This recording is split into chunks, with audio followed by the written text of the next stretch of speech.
अस्सलाम वालेकुम, मैं हूं नीलम मुनीर खान और आज मेरा इवेंट था मायो का। बहुत ही मजेदार इवेंट रहा।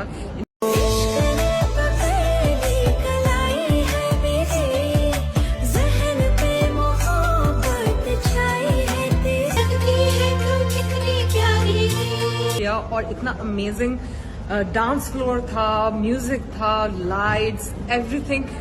आप कह लें जो इंसान की ख्वाहिश होती है कि इवेंट्स पे ये चीजें होनी चाहिए, वो सब यहाँ पे मौजूद थी।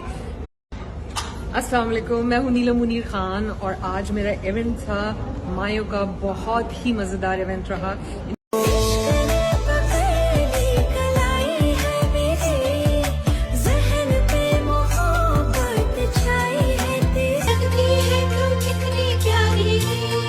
और इतना अमेजिंग डांस फ्लोर था, म्यूजिक था, लाइट्स, एवरीथिंग। आप कह लें जो इंसान की ख्वाहिश होती है कि इवेंट्स पे ये चीजें होनी चाहिए, वो सब यहाँ पे मौजूद थी।